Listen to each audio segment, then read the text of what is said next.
BSP सांसद श्याम सिंह यादव हैं हमारे साथ। सर, जिस तरीके से आज प्रधानमंत्री ने तीनों किसान कानून वापस लिए हैं, क्या प्रतिक्रिया है? देखिए, बीजेपी का ग्राफ देश में और प्रदेश में बहुत तेजी से गिर रहा है।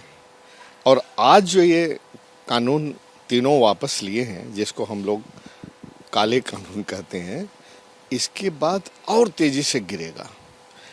क्या है कि माननीय मोदी जी को किसानों से कोई मोह नहीं है, कोई प्रेम नहीं है, चुनाव जीतने से प्रेम है। ये चुनाव के समय आकर के आप खुद समझिए कि आज इतने सालों भर होता आ रहा है, कितने किसानों ने कितनी गर्मी में, बारिश में, ठंडी में अपना घर बार छोड़ के, अपनी किसानी छोड़ करके जगह जगह धरना दिया, प्रदर्शन किया, और उसमें 700 ज़्यादा किसानों की शहादत भी हो गई। तो उनके बारे में मुझे उम्मीद थी कि जब किसान ये कानून वापस ले रहे हैं तो मोदी जी एक लाइन उनके बारे में भी बोलेंगे, उनके लिए भी माफ़ी मांगेंगे कि मुझसे गलती हुई। जो देश के सामने माफ़ी मांगे कि मुझसे गलती हुई, तो अगर किसानों के बारे में भी कह देते तो बहुत अच्छा होता। लेकिन अब इतना देर कर दिया उन्होंने कि अब इससे भी कोई उनका बनने वाला नहीं है। एक कहावत है ना, माया मिली न राम।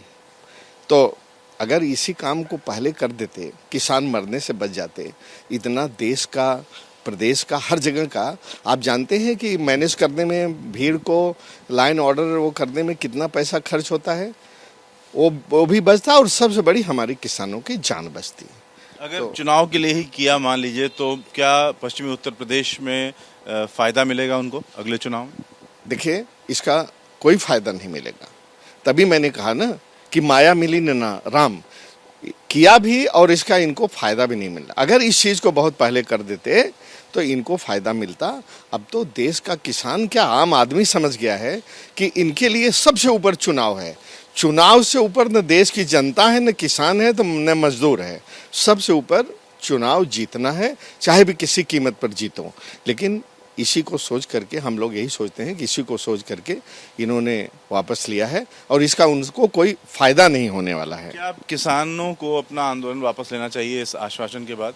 क्योंकि किसान कह रहे हैं कि हमारी आधी मांग पूरी हुई है, एमएसपी का कानून अभी बाकी है।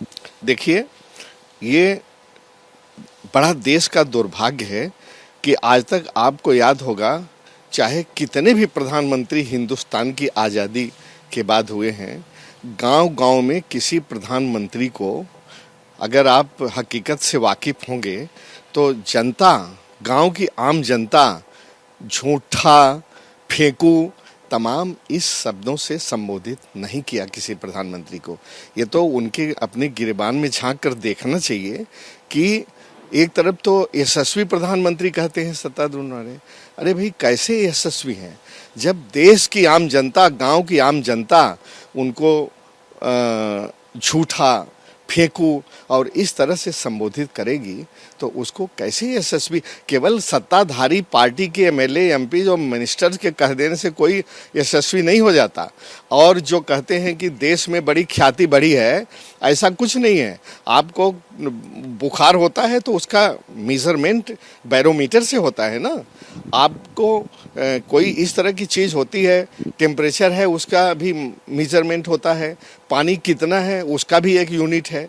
तो ये ख्याति बढ़ी है देश की, कोई इसका मेजरमेंट है? आप रोज अखबारों में आता है कि देश के प्रति और लोगों का क्या रवैया है।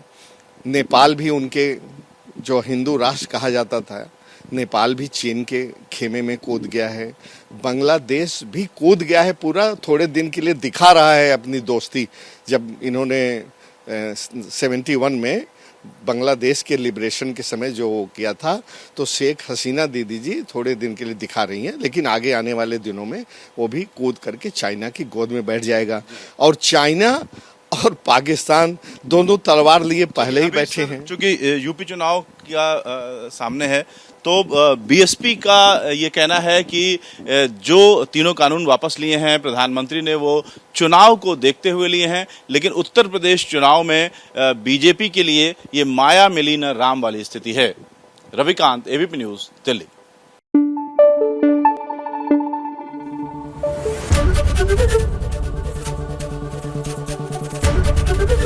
एबीपी न्यूज आपको रखे आगे।